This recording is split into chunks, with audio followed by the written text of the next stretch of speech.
Bem, eu vou começar aqui fazendo algumas análises descritivas em R de dados multivariados. Então, nós vamos falar dos dados das vendas de livros e depois eu vou fazer a aplicação íris, ok?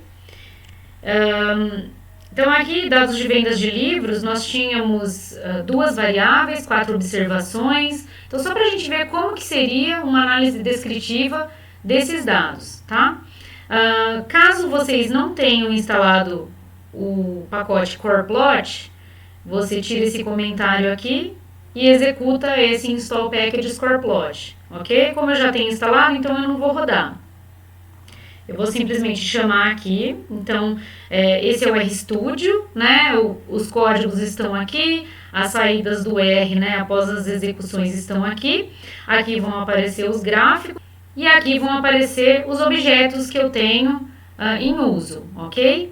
Então aqui eu estou definindo como uma matriz X esses dados, né? Eu estou colocando os dados corridos aqui. Geralmente a gente não vai usar assim, a gente vai ler de um arquivo, né? Ou do próprio R, mas existe essa possibilidade também. Eu digo aqui quantas linhas tem, quantas colunas, e eu estou lendo esses dados por colunas, ok? Então eu executo cada linha aqui com Ctrl Enter no RStudio, mas vocês podem usar um outro editor de R, tá?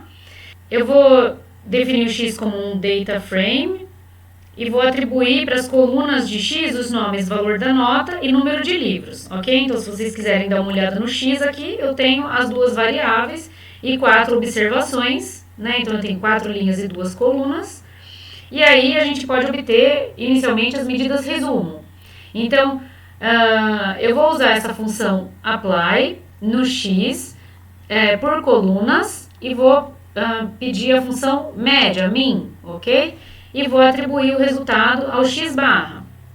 Então, se a gente executar essas duas linhas, então o x barra vai me dar a média do valor das notas e o valor médio do número de livros que eu tenho nessas vendas, ok? Com essa função cov, eu posso obter a matriz de variâncias e covariâncias. Então, eu vou chamar ela de S. E aí a gente pode observar aqui que as variâncias vão aparecer na diagonal principal. Então, a variância do valor da nota é 45,33. A variância do número de livros é 0,33. Na verdade, é uma dízima aqui, né? Mas eu estou arredondando. E eu tenho a covariância aqui, 3,33. Essa covariância positiva já me diz que quanto maior o número de livros, em geral, maior é o valor da nota, tá? O que é bastante natural, né? Quanto mais livros eu compro, maior é o valor da minha compra, ok? Porém, como verificar se essa covariância é alta ou não? Então, como a gente não sabe, né, não tem limite para covariância, então a gente pode usar a matriz de correlações. Então, eu vou usar a função core de x, vou atribuir a um objeto R. Essa vai ser a minha matriz de correlações amostrais.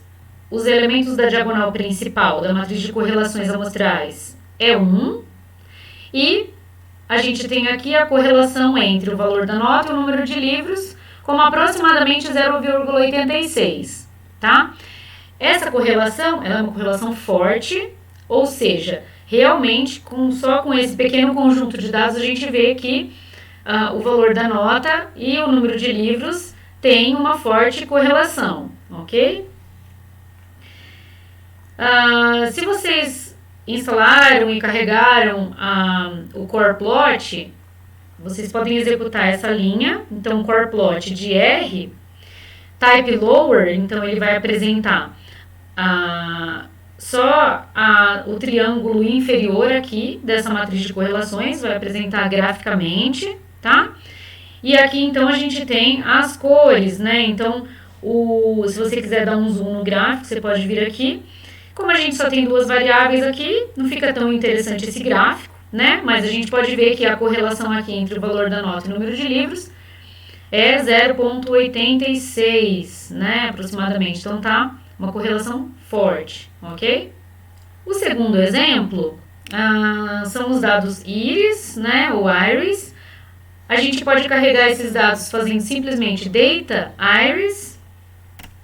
E aqui com a função view, eu olho, então observo aqui os dados no próprio RStudio, né? Então a gente tem o comprimento da sépala, a largura da sépala, comprimento da pétala, largura da pétala e eu tenho a espécie, tá? Então a gente tem 3 tipos aqui, setosa, versicolor e virgínica, ok? Então a gente tem 3 tipos de flores aqui e a gente tem então os tamanhos da pétala e da sépala em largura e comprimento. Se a gente quiser obter as médias, então o que faz sentido pra gente, né? Só faz sentido obter a média para os dados numéricos, né? Então a gente pode selecionar as colunas de 1 a 4 e calcular a média com a função apply. Então eu vou selecionar aqui as colunas, então a primeira entrada que seria de linhas, que eu vou deixar livre, vou pegar todas as linhas.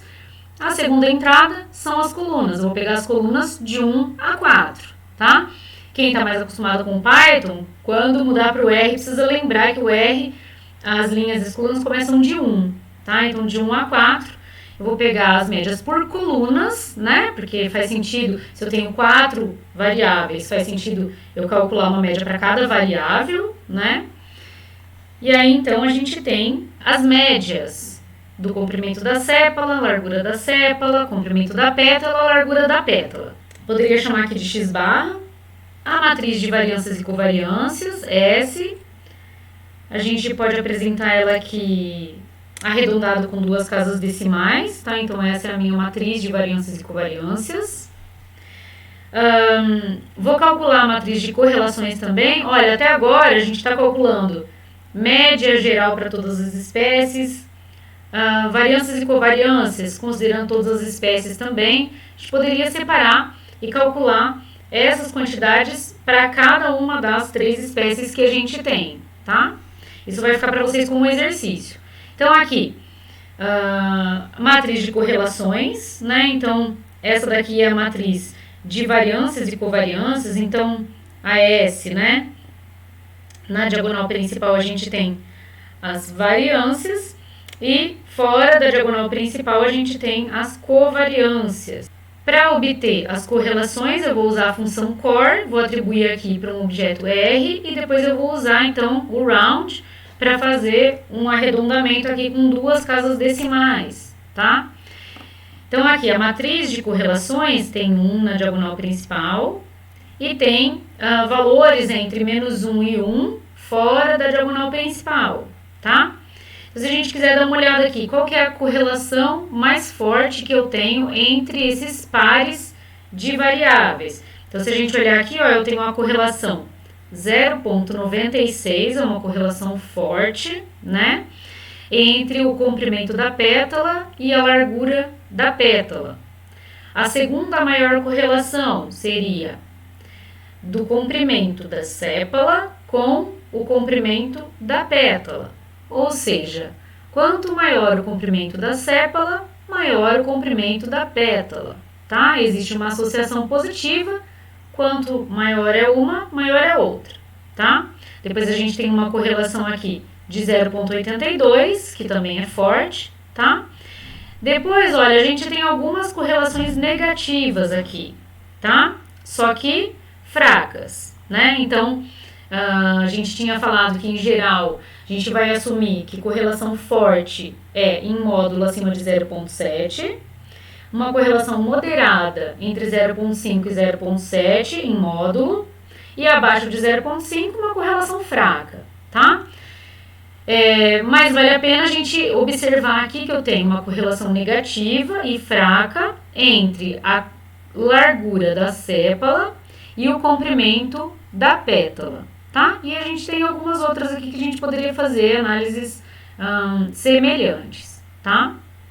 Vamos fazer um core plot aqui da minha matriz, então esse já fica mais interessante, né?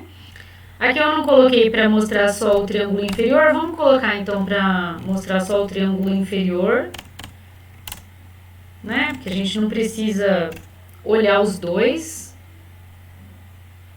Essa matriz ela é simétrica, né? Porque a correlação entre A e B é igual à correlação entre B e A. E a gente pode olhar, então aqui é 1, né? Que está representado aqui no azul mais escuro. Depois dessa, a correlação mais forte que a gente tem é aqui, né? Que é 0,96. Depois a gente tem essa daqui, depois a gente tem essa, e aí a gente tem as correlações que são negativas. Então fica bem interessante esse gráfico, porque as correlações positivas vão ficar azuis, e quanto mais forte vai ser o azul, e as correlações negativas vão ser em tons aqui de rosa, de vermelho, né? Além disso, o tamanho das bolinhas aqui indica também a força dessa correlação, tá? Você pode olhar, as bolinhas maiores indicam correlações mais fortes. Então, como exercício, deixo para vocês obterem as estatísticas descritivas separadas por espécie de flores. Como que você vai fazer isso? Então, isso daqui é o que a gente tinha antes, né? Eu coloquei aqui, então, underline setosa. Para isso, você vai colocar aqui dentro, então, Iris, species, igual setosa, tá? Então, quando você calcular, você vai ter, então, a média só para essa determinada espécie, tá? Bom, e tabelas de frequências absolutas e relativas? Então, você pode usar a função table, e aí eu vou pegar só a última coluna, que é a coluna 5, né? E aí eu vejo que eu tenho 50 de cada tipo aqui, tá? Se você quiser a tabela de frequências relativa, então você pode colocar aqui dividido pelo número de linhas desse conjunto de dados.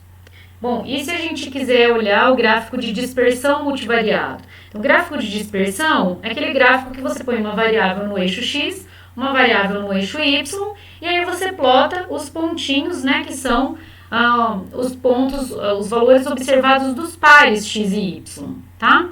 Se a gente quiser fazer o gráfico de dispersão multivariado, então a gente pode usar essa função pairs, tá? E aí a gente mostra aqui, então, todas as combinações, né, entre as variáveis e o gráfico de dispersão. Tem como mudar esses painéis aqui, tá? Então dá para você colocar, por exemplo, aqui as variâncias na diagonal principal, as correlações fora da diagonal principal. Vou deixar uma referência para vocês olharem que tem outras possibilidades, ok? Qual que é o objetivo desse gráfico, né? Então, o objetivo é verificar se existe uma associação muito clara entre essas duas variáveis, né? Aqui a gente pode observar que existem grupos, né? Então, você tem grupos aqui de pontinhos. Por quê? Porque você tem 3 espécies e essas variáveis, elas se comportam de forma específica para cada espécie, tá? Mas também é um gráfico interessante da gente olhar. Então, como exercício, deixo para vocês incluírem no triângulo inferior as correlações, os histogramas na diagonal principal desse gráfico, e eu deixo essa referência aqui, que já é uma apostila um pouco antiga, mas que tem lá como você colocar essas quantidades aí nas células desse gráfico, já que o que você tem aqui em cima é a mesma coisa que você tem aqui embaixo, ok? Um outro gráfico para análise descritiva de dados multivariados é o gráfico de coordenadas paralelas. Com ele, fica interessante você observar o sinal da associação entre variáveis, tá?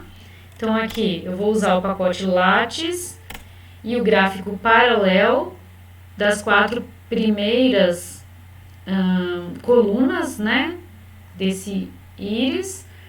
Então, aqui, o que é esse gráfico, né? Então, aqui eu represento os pontos, né, que eu tenho para cada observação da largura da pétala. Para a mesma observação, eu trago aqui e represento o comprimento da pétala. Para a mesma observação, eu sigo essa linha aqui e represento a largura da sépala. Para a mesma observação, eu sigo essa linha aqui e represento o comprimento da sépala, tá? Então, o que acontece? Se todas as variáveis crescessem no mesmo sentido, a gente teria coordenadas paralelas, tá? Como existe correlação negativa entre algumas combinações aqui, a gente tem essas linhas que se cruzam aqui, né? Então, para plantas com pétala de comprimento pequeno, eu tenho sépala de largura grande. Para plantas com sépala de largura grande, eu tenho sépala de comprimento pequeno, tá? Então, quando essas linhas se cruzam, quer dizer que eu tenho associações negativas entre variáveis, ok? Bem, um outro gráfico multivariado que é interessante quando você tem um número pequeno de observações são as faces de Chernoff, tá? Então, eu vou usar um exemplo aqui desse pacote Teaching Demos. Eu vou tirar uma amostra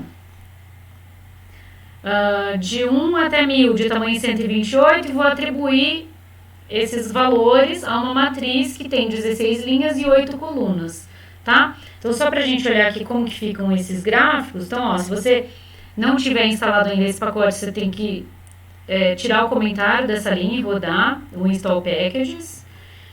Daí você roda, então, o que você quer, o Teaching Demos. Cada vez que a gente rodar,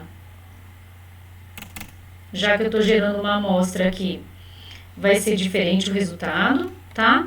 Só para a gente dar uma olhada, então, eu vou ter uma matriz com 16 linhas e 8 colunas de valores que foram amostrados, né, de 1 a 1000, tá? Ou seja, nesse caso aqui é como se a gente tivesse 8 variáveis e 16 observações, tá? Então, aqui eu vou chamar essa função faces e ele vai construir para mim uma face para cada observação dessa amostra, tá? E aí, como eu tenho 8 variáveis, eu vou ter nesse gráfico 8 características diferentes. Um vai ser o tamanho do olho, outro o formato do nariz, tamanho da boca e assim por diante, tá? Então, se vocês virem algum dia um gráfico desse tipo, é comum aparecer em artigos, por exemplo, né? O que permite, que análise permite esse gráfico, né? Permite você identificar observações que são similares, tá? Então, os rostinhos mais similares indicam observações mais similares, tá? Então, você vê aqui o formato do chapéu, né? Você vê o tamanho do nariz, então, aí teria que entrar no help do Faces, né? Para ver qual que é a ordem aqui das características. Então, por exemplo, ó, essa face 5 e a face 13, elas estão relativamente parecidas, tá? Por outro lado, as faces 1 e 11, elas estão também um pouco similares, tá? Claro que se você tiver um conjunto de dados muito grande, você não vai conseguir buscar semelhanças entre as observações, porque esse tipo de representação aqui é quando você tem poucas observações e eventualmente muitas variáveis, tá? Então vocês podem brincar um pouquinho com essa função e vejam os resultados que ela retorna. Se vocês tiverem algum conjunto de dados conhecido também, você pode aplicar essa função e ver o resultado, tá? Então, como que vão ser essas faces aqui? Um outro gráfico que também é usado na análise descritiva de dados multivariados é o gráfico de estrelas, ou radar. Então, vou fazer aqui para vocês, vou ver se vocês já viram isso em algum lugar. Então, eu tenho um outro conjuntinho de dados aqui que está nesse endereço, que é de empresas públicas. É um conjunto de dados pequeno, tá? Estou atribuindo aqui para o nome das colunas X1 até X8 e depois empresa. Então, tem 8 características e mais a empresa.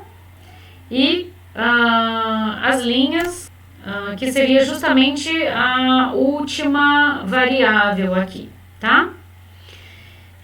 Bom, então se a gente chamar aqui a função stars desse conjunto de dados, né? Ele vai fazer para você esse gráfico de estrelas. Então, o que está sendo representado nesse gráfico de estrelas? Se vocês observarem aqui, a gente tem 8 dimensões sendo representadas aqui num plano cartesiano, né? Bidimensional. Então, aqui esse gráfico ele vai fazer uma estrela para cada observação, Ó, aqui tá a legenda, então x1 tá aqui, x2 tá aqui, x3 tá aqui, x4 tá aqui. Claro que é preferível que todas as variáveis estejam aproximadamente na mesma escala, né? Porque senão uma variável vai se sobressair muito das outras, né? E aí você precisa também que os valores sejam positivos, tá? Então talvez você tenha que fazer uma transformação aí antes de usar esse gráfico, tá? Eu coloquei aqui também um link da Wikipedia. Então aqui no RStudio, se você fizer Shift e clicar, ele vai acessar aquele link. Então aqui você tem o gráfico de radar, ou gráfico de teia, ou gráfico de aranha, gráfico de estrela, polígono irregular, gráfico polar, ou diagrama Kvyat.